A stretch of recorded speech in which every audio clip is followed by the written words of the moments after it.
I'd like to welcome everyone to our session titled as Making Borderless Communication in the Norm with Virtual Exchange. I am Hülya Tuncer. I am a lecturer working at English Language Teaching Department at Çukurova University, Turkey. And we are going to have this presentation together with Eric Hagley. Eric, can you please introduce yourself? Thank you very much, Hülya. My name is Eric Hagley. I'm a researcher at Hosei University in Tokyo, Japan, and very much looking forward to this presentation. Yes, today we're going to talk about my students, Turkish participants at the IVEProject, and this is the outline of this session. First, Eric is going to talk about the IVEProject, and then we are going to talk about our data. What have we discovered from the students in Turkey, Turkish participants? And quantitative section will be Eric's part, and then I'm going to take the floor and talk about that qualitative part, and then we are going to have a conclusion, and then we are going to invite you for that IVEProject. Thank you very much, Hülya. So I'm going to very quickly cover the International Virtual Exchange Project. It began in 2004, a very small scale exchange between myself and a teacher in Colombia, South America. In 2015, it expanded with help from the Japanese government and the SENA in Colombia. Since then, it's expanded greatly with more than 2,400,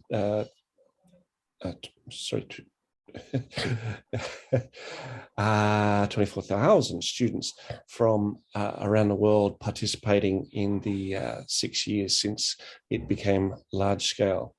The data that we're going to present today is based on the October through to December exchange in 2020. Each exchange runs for 8 weeks. And in this particular exchange, there were 11 countries involved and about 3,000 students who actively participated. Now, the International Virtual Exchange Project is quite incredible. You can't really get an understanding of it just from slides. So I'm going to exit the presentation here and go over to the actual course. So when students log in to the course, this is basically what they will see. We have 4 focused group discussions based on different topics. We have an open forum where in these focus groups, there are only about 20 to 25 students from different countries in each group.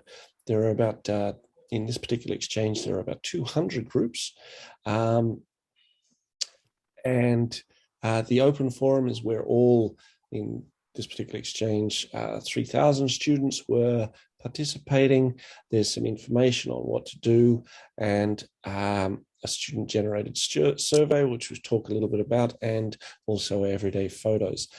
The main focus of the exchange, though, is the focus group discussion. So what does that look like? It's basically a forum. I'm showing you actually the most recent exchange. We're not looking at the 2020 exchange. Very, very similar.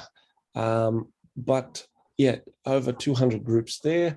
The students in each of the groups, though, only sees their group. Okay, so you can see that each of the groups can have multiple discussions. We'll just have a look at one in particular. So here's the introduction.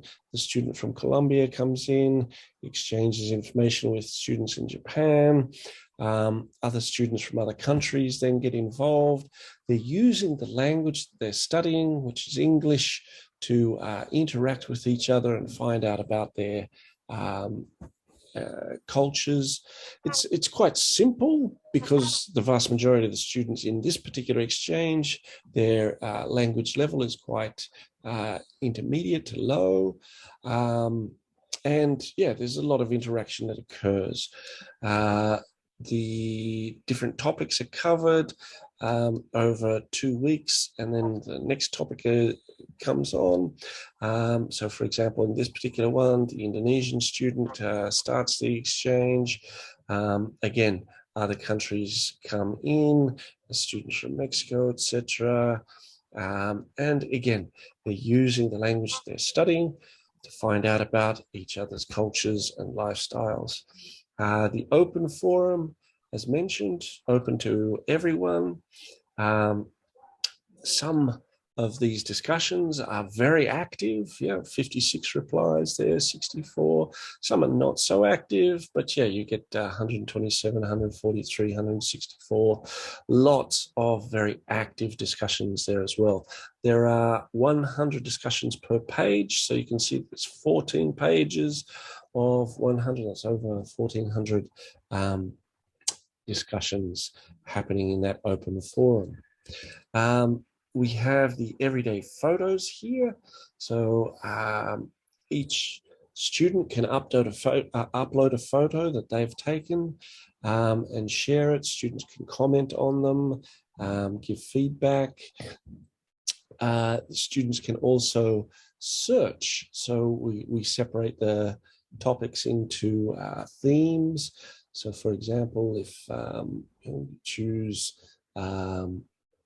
happiness, for example, and save the settings, then we can see what different countries students regard as happiness. Students from Indonesia there, a young boy flying a kite, cows in Hokkaido, which is a very rural area of Japan.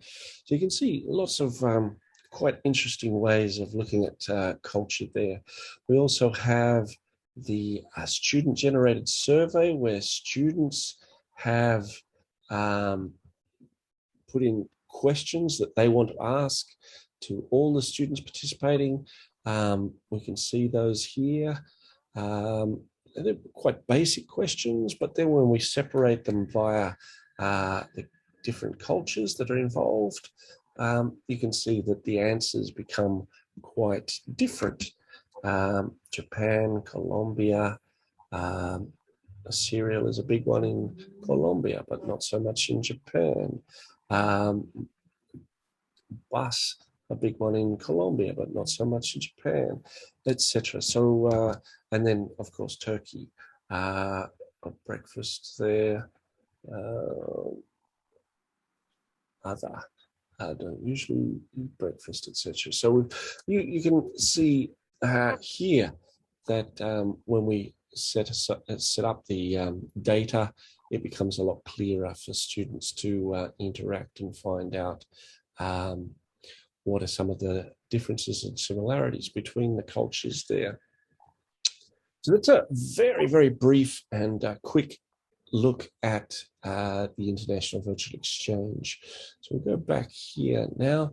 What we did was a pre and post survey of the students, and we did this for all countries involved.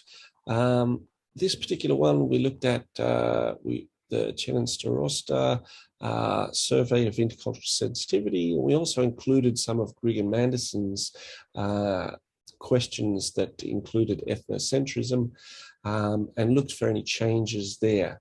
Now, the results here, we're looking at only the students from Turkey, but the students from many other countries were also very, very similar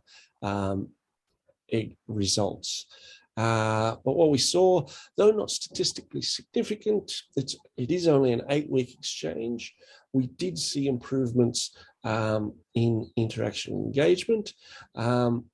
They were statistically significant changes for ethnocentrism. We saw a reduction in that, which was very encouraging to see. Respect for cultural differences. It's often difficult to see change occur with some of these surveys, because right from the outset, students are clicking 6 at the beginning and 1 to 6 scale.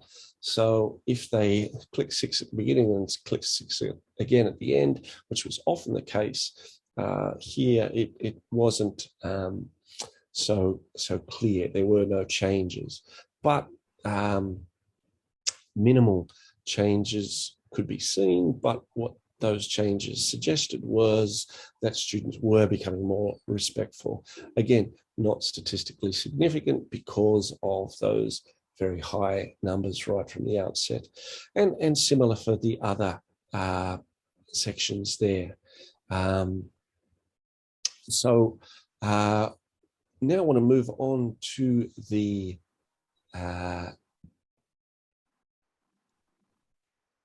qualitative exchange data, and I shall stop sharing now and pass you back to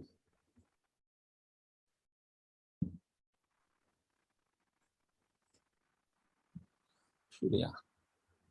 Can you make me the host? So You are now the host. And Hülya, if you can continue, please.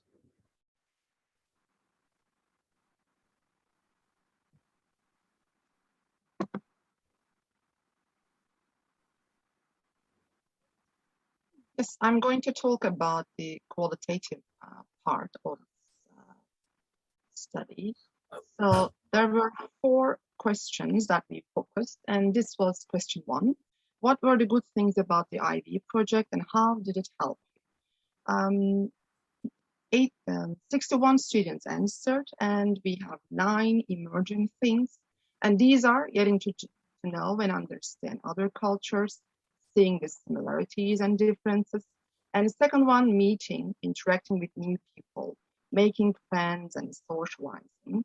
And third one is related to English language skills. So they focused on improving English language skills and learning new words, vocabulary. And the other one is related to broadening their worldview and horizon. And fifth is related to their interest. They said that this project, as a result of this exchange, that their interest for learning more about the other cultures, it increased, or other countries. And number 6 is about introducing and learning about their own culture. And 7th is related to their overcoming their fear of interacting with foreign people. And 8, it is on that platform, IVE platform, and they stated that it is a good platform for realizing all these things. And the last one is related to removing prejudice. So if you want to look at some statements, you can easily see those changes. I mean, because of the IVEProject, I learned many things about the other cultures. Or the third one, we could talk to not just one person about their culture, but many people who participated in the project. So I'm not going to read all of these statements, but as you look at them, you can see that, especially for the third one, yes, they can interact with one person or more. This is the best part, maybe, seen in this project. Yes, they can have that information, although so many people belonging to that culture. So my students found that as an interesting. They are learning some things and they are learning from the source. And what about getting friends, new friends, or socializing, especially in quarantine? They say that it was awesome and it was good to find new friends. So if we look at the third one, for instance, I learned lots of information and details about other countries, culture. I even learned a couple of new recipes. I'm going to try them as soon as possible. So you can see the perspectives, different for perspectives of the students, my participants. And we can focus on the last one for this slide. Not for every country, but I had some feelings for some countries. Now all has gone. I learned to look at different aspects of every nationality. You can guess what is underneath, those feelings. So we can easily think about those prejudices or negative ideas. So as a result of participating in this project, that participant stated that all those feelings, all of them, has gone. Okay. Another question focused on the problem, whether they had some problems with the IVE, was there anything that bothered them, and how they would like to make it better. When you look at the responses, we have 7 emerging themes, and the first one is that there was no problem. Second is related to design of the website. They said that it might be a bit difficult to use, complicated, or boring. And third one focused on the notification system. They said that there might be so many replies, so they cannot easily discern which one is the reply to my own post. And fourth one is related to posting pictures, photos, and videos. They had some problems in that. And fifth, focused on the technological problems. For this one, one of my students said that because of his own digital illiteracy, he had some problems. And the other one said that she had internet connection problems.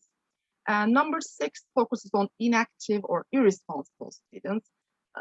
Sometimes some of the students expect some high number of responses, but they cannot get. So this is the problem for them. And the last one, for limited time for editing the post. Another question focuses on what did IV mean to you during COVID-19 pandemic? So 53 participants responded, and these are the themes emerged. First one, socializing, interact. This was very important during that pandemic. And second one is related to having fun, enjoyment, happiness. And third one is spending quality time. If you look at the statements, you can easily see how they felt during that COVID-19 pandemic. So one of them, for instance, states that we stay at home and can't catch the chance to interact and socialize with people, even in our culture, let alone other cultures. So it was good to hear from those people far away from us. And second, it was another way to feel less lonely, I guess, because knowing that I am not the only one stuck at home felt good. Yes, they were socializing, they were interacting with the students from the other cultures. And the second statement is very important because they felt that this is not only specific to their own culture. They have that feeling that they are together in this pandemic with the other nations or the cultures. And second theme is about the enjoyment, the happiness they get. For instance, IV is an interactive environment that keeps me away from my problems and negative thoughts. So those negative ideas, those problems are just removed by joining or participating in this exchange. And the second statement also focuses on that. It was quite fun to meet other people. Everyone is going through this process, and that's why we all had our challenges.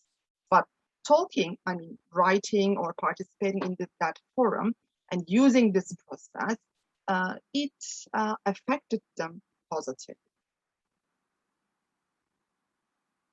And the last one is about spending quality time. It means, the IV means spending quality time for me during this pandemic. It was really useful for me in terms of improving my English, learning different cultures. So they were all at home, so they had that time. And these participants stated that we could have that chance that in order to spend our time in a good way, in a beneficial way.